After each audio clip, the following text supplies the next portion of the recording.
আজকে পুরাই রোদের মুখ দেখতে পেলাম। এখন আশার আলো জেগে উঠেছে আমার মনে যে আমি গাছে খাবার দিতে পারবো, নতুন নতুন গাছও লাগাতে পারবো।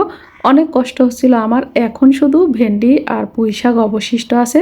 কিছু কাঁচা পেঁপেও আছে আমার গাছে। ধুন্দুল গাছ একদম সম্পূর্ণ কেটে ফেলবো, যেগুলো নতুন হয়েছে সেগুলোই রেখে দিব। আপনারাও তাই করবেন বৃষ্টির মধ্যে যারা যে গাছগুলো লাগাতে পেরেছেন।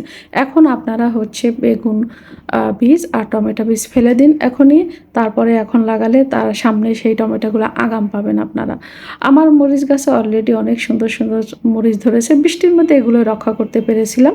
তো এখান থেকে ট্রান্সফার করা যাবে না, যখন ফুল মরিচ শেষ হয়ে কিছুদিন থামবে তারপরে আমি এগুলো ট্রান্সফার করতে পারবো। এখানে বস্তায় বস্তায় ডাঁটা গাছ লাগিয়েছিলাম। এখানে একটা বোম্বাই মরিচ গাছ কোনো রকম বেঁচে গিয়েছিল, পুরান মরিচ গাছ, সেখানে নতুন করে মরিচ হয়েছে। এগুলো পাকিয়ে বীজ রেখে আবার নতুন করে চেষ্টা করব। আমরা কখনো পুরনো ধরে বসে থাকবো না, নতুনের আহ্বান জানাবো। নতুনকে সবসময় পুরাতনকে বিদায় জানাতে হবে আমাদের, কষ্ট লাগলেও। এখানে হচ্ছে পুরন মরিচ গাছ আবার মরিচ ধরেছে, এখানে কিছু ডাঁটা বীজ হয়েছে, সেগুলো কেটে নিব।